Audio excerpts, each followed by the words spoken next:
Hey there and welcome. Are you a woman who is unapologetically ambitious, but you're also deeply focused on honoring God, loving your family well, and pursuing meaningful work? Well, you've come to the right place. My name is Dana Byers, and you and I are going to be fast friends. Let's get started.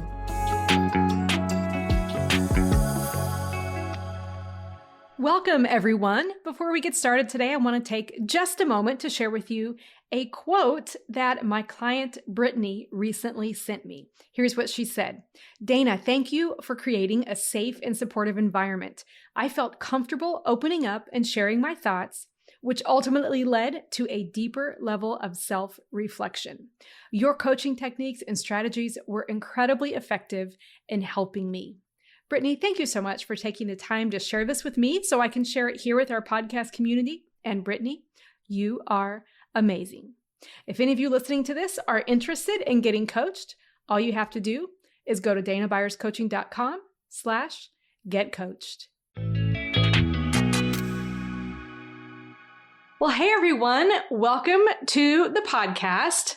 This is Dana Byers, and I am really excited right now because literally I have sitting right next to me my favorite human on the planet, my husband, Chris Byers. Chris is so many things to so many people, but I'm going to be really careful and not over introduce him or else he's going to shut down. So I think I'll just say he's here. And I wanted to invite him on the podcast today to have a chat with us about women in leadership. So first, welcome, Chris.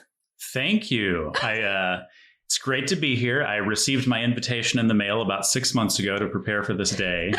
And so I got everything ready and I'm ready. Time to go. That's a complete lie. We literally were downstairs having a chat and I was like, hey, do you want to record an episode? And he was like, okay. And the irony of this is Chris is the spontaneous one in our marriage. Wouldn't you say that? I think so. That's probably right. Yeah, let's be fair. I'm a bit more of a planner. And I do plan out my podcast episodes personally, but I was like, man, Chris, we just have this really good conversation energy going right now. Let's have a chat and record it and see if it goes anywhere. So if this made it to your podcast feed, it's a decent interview. So I think you might be in for a treat. Okay, Chris, any starting comments that you want to make before I dive in? Starting comments? I don't know. I'm excited to have a conversation. And when your podcast comes through my feed on a Tuesday, I'll be listening to myself. But as I've had to do that in the past, so I'll get over it. It's not your favorite thing, but yeah. So Chris and I have been together. We met in 1997. We married in 2000. So this year we'll be married 24 years. And something you should know is we are not exact opposites, but we're pretty different from each other. Wouldn't you say?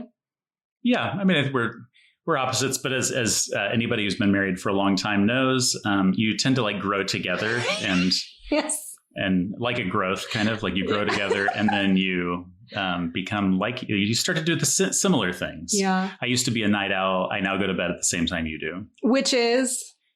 We go to get in bed at 9 o'clock, do some reading, definitely out by 10. You're usually out a little bit earlier. Yeah. And I have the knack of closing my eyes and immediately falling asleep.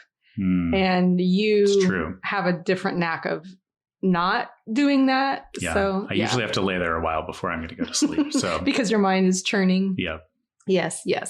Well, you already heard Chris say, when I listened to this podcast, and I think that's really what I want to talk about today. Chris is extremely supportive. And I've often heard it said that in many marriages, if you have, whether it's a husband or a wife who's a very strong leader, the other person in the marriage might be very much more behind the scenes or not a leader at all. And I really could just kind of reject that really from experience. Chris and I have both been raised to lead. We've both been developed by incredible people around us to lead. We've had plenty of leadership wins and plenty of leadership not wins, failures. And Chris has been in ministry with me. He's also been the CEO of a software company for many years.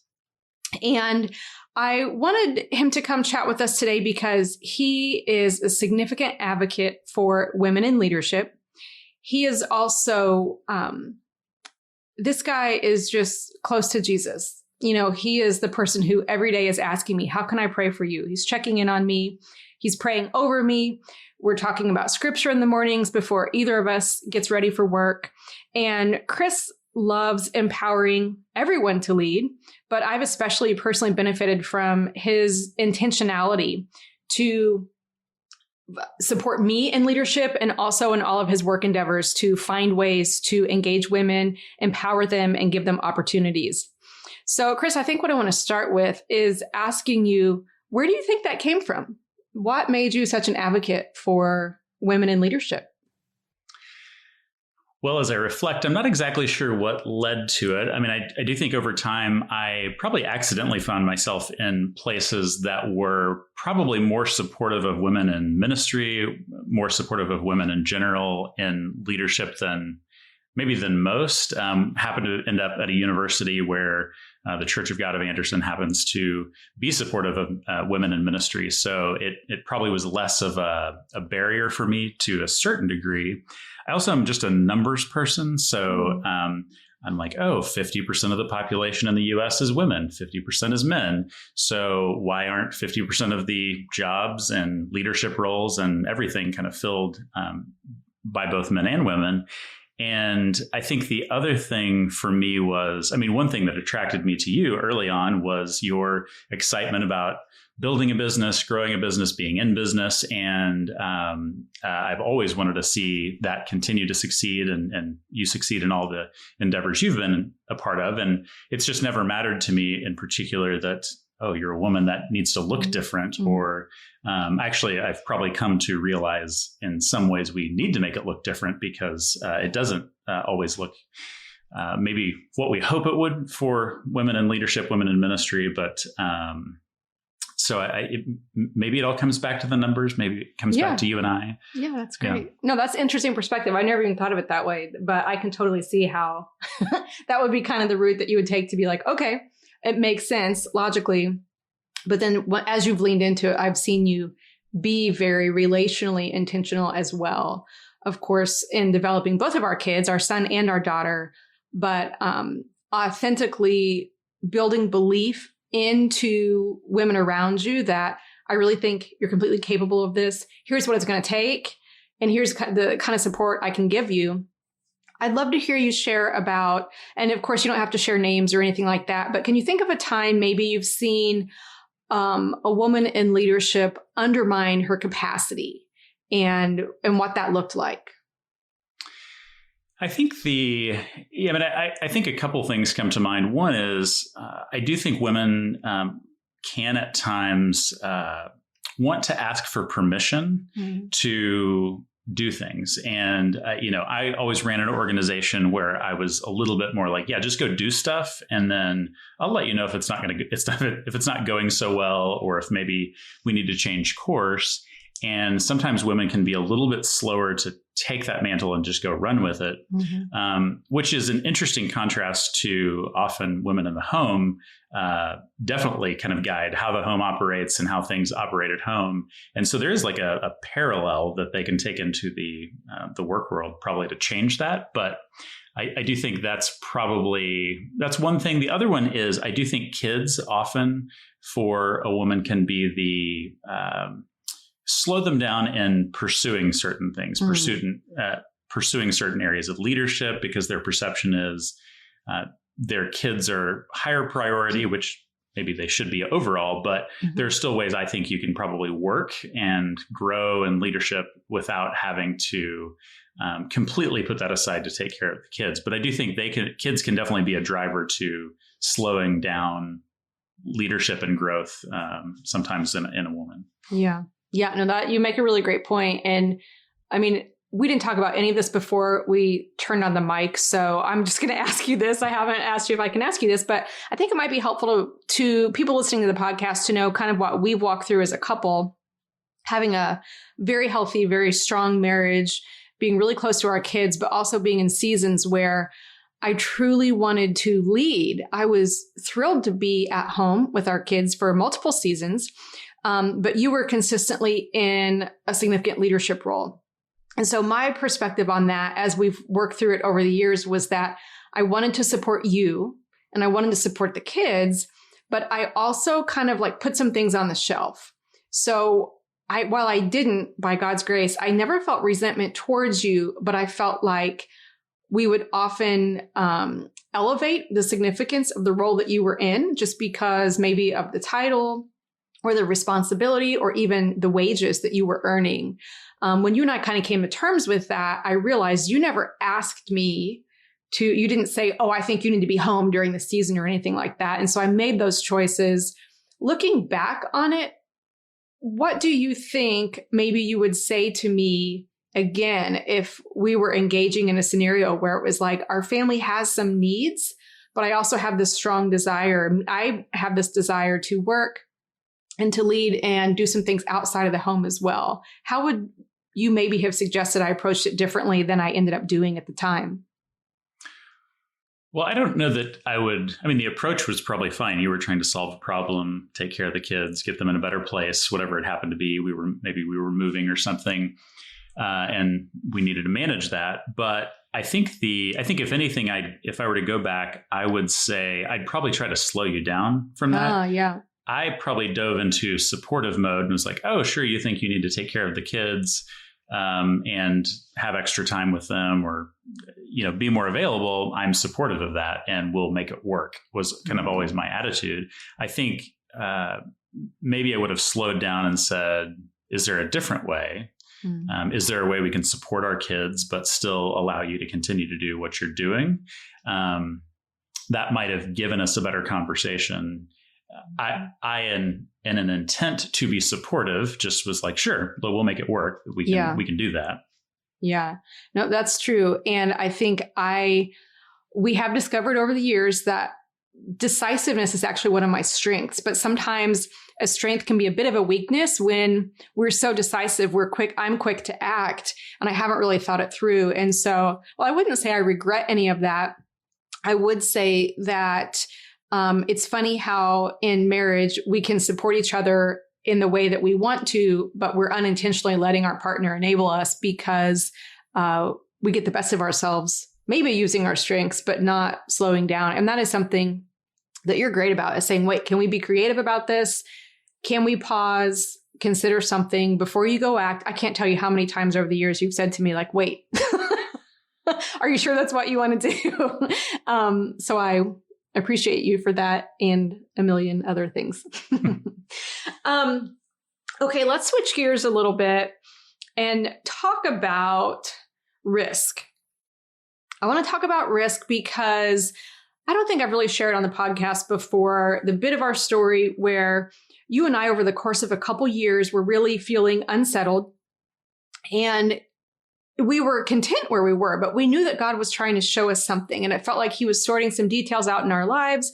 That last detail that was put in place was completing the adoption of our incredible daughter. And all of those things kind of got sorted. We were sorted financially. And it just kind of like fell on our laps one day. Oh my gosh, God is leading us to move to London. And we didn't have a lot of clarity about why we'd be going to London. We had a deep passion for what we were seeing happening in this early movement of what is now known as Church Online. But this was back in like 2005, 2006. And it was going to require us to have an estate sale, to sell everything we own, to move our kids to another country, including our recently adopted daughter who didn't speak English yet.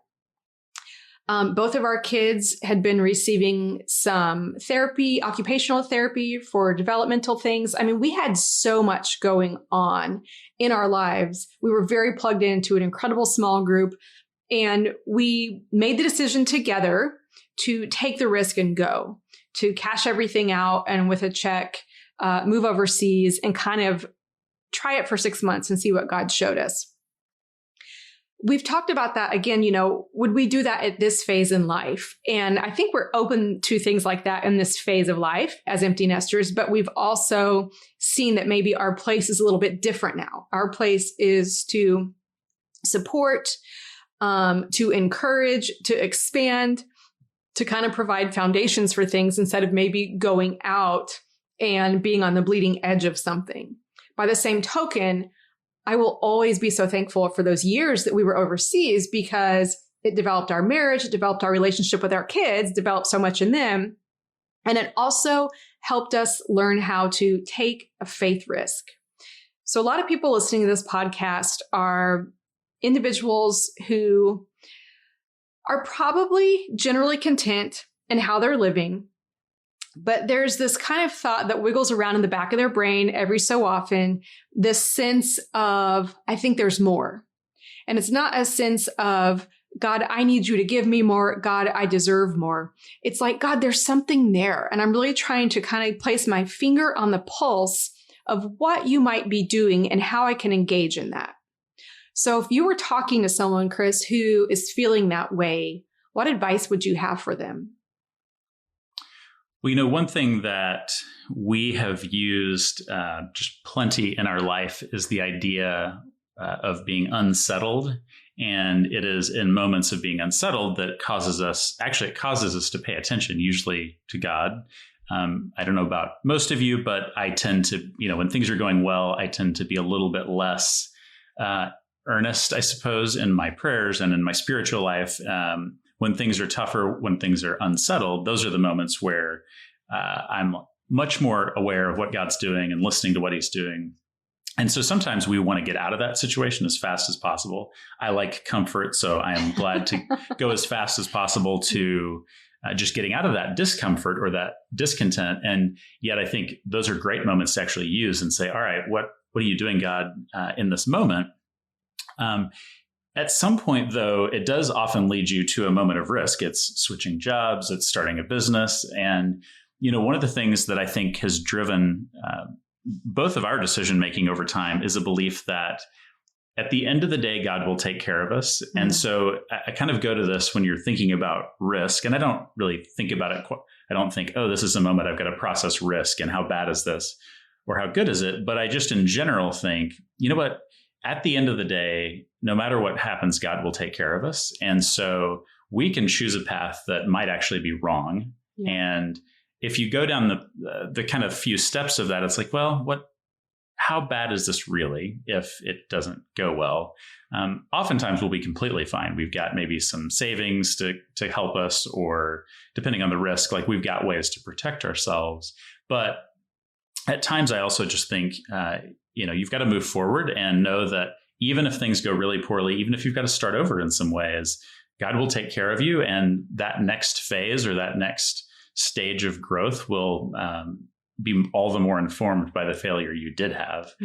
But oftentimes I see God just works it out and helps us succeed in, especially if he's given us the discomfort or given us the discontent, he's driving us towards some change. And if we'll take that risk, almost every time we've felt like it was a good move to make. Yeah. If it was physically moving or changing jobs or changing, even me leaving my own job recently, it was discontent that led to, okay, I need to make a change. And once we've gotten through that change, even though the early parts are difficult, I think we get to a point where it's like, oh, this is good. And even if it's not as great as I thought, or it wasn't quite the answer I was looking for, all of a sudden I see a lot more new options because I've closed off whatever I kind of left behind. Yeah. Yeah. That takes me back, even as you're sharing that, to remembering in the scenario where we moved overseas, we didn't actually have savings. We were, my goodness, bless our parents. We told both of our parents, like, yeah, we're moving, and your grandbabies, we're moving them to another country. And we don't know exactly what we're doing yet. And it did all come to fruition. We did get clarity once we were there. But it was a really touchy time as far as we didn't have a lot of things built into place. But I would say, even as you're sharing that now, it makes me think you and I had and have now the shared value of learning. That's part of the reason this podcast is called Been There, Learned That. We wanted to invest in learning with the possibility that it would expand God's kingdom, with the possibility that we would grow, that it would advance, our relationship as a family, our understanding for jobs that we would have in the future. There were so many things that attracted us. And what's wild is to look back now that we have the hindsight, completing our daughter's adoption, so many parts of that experience prepared us for our years overseas. They wouldn't seem like they directly relate, and they don't, but they're correlated in the fact that what God was doing spiritually in us prepared us for the next season. What God did in the years that we were overseas prepared us for coming back to the States and the role that you took and the roles that I've been in since then as well. And all of those things combined to this very moment where you and I are in my home office, huddled around a microphone, recording this podcast. And it's a very sweet, comforting thought to look back, because it didn't feel so sweet, in the moments of obedience. Like, we had enthusiasm and excitement, but there were plenty of nights where we were just like, we have no idea what's happening here. Did we mess up our lives? And thankfully we didn't, but it didn't all fall apart. And I think two things that were so difficult for us, the most difficult things for us, and all the risks we've taken over the years have been, what do the people we care about think? The risk of being misunderstood, and are we going to ruin things financially? And what's the impact going to be on our kids and our marriage? Those are kind of the three big rocks that we would often look at, even if we felt that God was leading us to do something, because we had to consider those. So the risk maybe isn't even so much in the decision. Maybe the risk isn't taking the job or starting the business. The risk is what could be the potential fallout if I move forward in that decision. And for us, the catalyst has been getting on the same page and staying on the same page, and knowing that we would wait for the other person to arrive at agreement. And there have been times we've thought about things and maybe one didn't get there spiritually or the other one didn't get there spiritually, and we just didn't do it. But there have been times where you would come to me and say, hey, I feel like God's showing me this. No pressure. I just want you to think about it and pray about it. I remember one time in particular, I was like, that's a heck no, but okay, I'll pray about it. And 2 weeks later, I just woke up with a completely different heart, energized to follow this idea that you had shared for our family. And I love that we've been so blessed to have this journey of iteration, that's what life is. And that's why maybe, even though sometimes I experience stress in leading my business, it is just completely an iteration. It really is about the journey of my business. It's about the journey of our marriage. It's about the journey of knowing Jesus better and kind of stumbling forward and not thinking so much about the outcome, but the experience. Like, who can I serve today? What is God asking me to do today? And it takes the pressure off of thinking I have to do something big that's risky, but it also gives us the energy we need when the opportunities come along for us to take a risk. So just some thoughts. I do think I go back to the example you gave there in those days back in London. It was really our first experience. I don't know why I kind of know why it changed, but we started talking every night at length, like about what was going on, about the things we were trying to kind of succeed in the ministries we were starting or trying to improve or grow. And that time of not having family around, not having any scheduled events almost whatsoever, It gave us a lot of time to talk through those things and pray through those things. And I do think about that alignment became really, really huge for both of us we've taken some fairly big risks and we've made some fairly big moves and often, but I think it's because we get aligned on things pretty fast, or even if we're not aligned, we know that's probably not the answer. And it's something that I feel like a lot more people could embrace, which is if you're in a married relationship, I do think it's important as often as possible to find something that you're both excited about or something you're both in agreement upon. I mean, you or I both will bring each other high energy, excited ideas often. And the other one's like, what? Like, I'm not into that. I don't like it or whatever.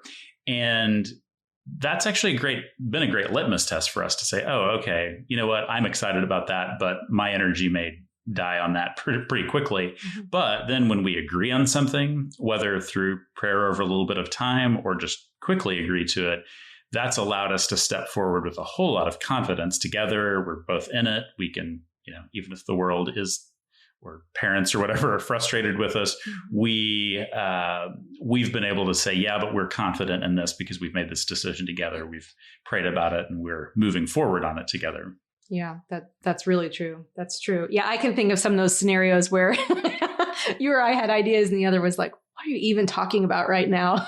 But I think the creating a space in our relationship where you can bring all the ideas and there's no sense of rejection in that. It's just like, hey, I want to run this by you. That has really served us well to create kind of an entrepreneurial, let's be open to God doing something environment in our home, but also not just like pulling the trigger on everything.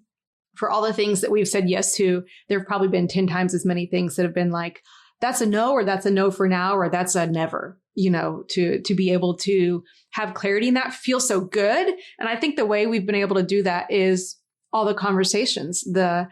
These are our values. These are the things that matter to us. This is what's important for our children's development right now. Here's what we need in the workplace, whatever that looks like. I'm really thankful. And I'm really thankful, Chris, you have led us to that. I mean, you have led us to that point. You led us to that point early. In fact, I wasn't planning on going here, but I think it started the Sunday after we got back from our honeymoon. Do you know where this is going? Oh, of course. Okay, absolutely. He knows where this is going. So the Sunday after we got back from our honeymoon, we were in this little condominium we lived in. And I still had a semester of college left and I was working, and Chris was working full time at the university where I was attending. And we, as you can imagine, we were one income family at that point. I think I worked maybe part-time. How much money do you think you made then back in the day? 20 something, maybe 30. Yeah. And then when I finally got my job, I made $19,000 a year. So that was a big deal for us. But I remember we got back from our honeymoon. We had opened all the gifts, kind of like the excitement of all of that was over. We're back in our condo and it's Sunday morning and I'm eating like a bowl of cereal or something in the kitchen. And do you remember what you said? You were kind of like, you were like, how long is it going to take you to get ready for church or something like that? Yeah, maybe it didn't look like you were quite in the process of getting ready. You were still in your robe eating some Cheerios, and I just said it was time to get going, or pretty close to it. Yeah, he was kind of like, well, we're going to church, and I was like, what? Kind of like, we just got back from our honeymoon. I'm kind of tired. I was starting school the next morning, my last semester. And you also, I might be mixing stories here, which I do on occasion. So if this wasn't the exact same morning, it was close to. He also wanted to tithe. He wanted to give 10% of our earnings and 10% of the money that had been given to us for our wedding. And I was like, hold up, what? Who did I marry? And why have we not talked about this before? And I literally, how old was I when we got married? 21? It was right before I turned 22. I basically had like an adult / toddler tantrum right there. Like, what? You want to give this money and you want to go to church today? Like, how much can you expect of me? And since then, when we've laughed and talked about it, Chris has been like, I was a little bit like, I can't miss church. There was some legalism in there, but he has always come from a heart of let's engage wherever we are. Let's meet people. Let's commit. Let's contribute. And that was something I had to develop over time, which he's been very patient with me about. But it's funny because we were out of alignment there. And he let me be out of alignment. There was no, listen, this is what we're going to do. It was just more like, this is kind of my preference. And something in me was like, oh my gosh, if I don't get changed real quick, he's just going to go to church without me. And I don't want him pursuing God without me. And I'm so thankful that that's been probably your approach to leadership in our home a lot over the years. You're not heavy-handed or forceful. You kind of express what you're thinking, but you're also, not going to make me go along with you. And I'm grateful for that because it worked. Well, I appreciate it. You have brought us great wisdom, though, and you are the decisive one in this relationship and know the answer to everything immediately. And yet, for me, that's a wonderfully positive thing because I can circle and stew in things for a long, long time. But even spiritually, that's been wonderful because oftentimes you're like, we need to go do this, or we need to read this, or do this thing at church, and I can be a little bit slower to get engaged. And so it's a wonderful combination. Yeah, I think we're a good pair. I think we're going to make it. I do too. Okay, one more question for you before we wrap up. And that is, right now you're taking an extended sabbatical, chose to step away from your leadership role last year, and you're a few months into it now.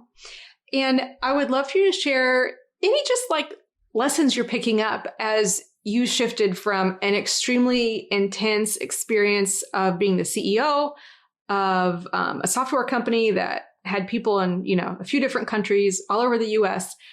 You shifted out of that and downshifted to crickets, literally. What is God showing you through that right now?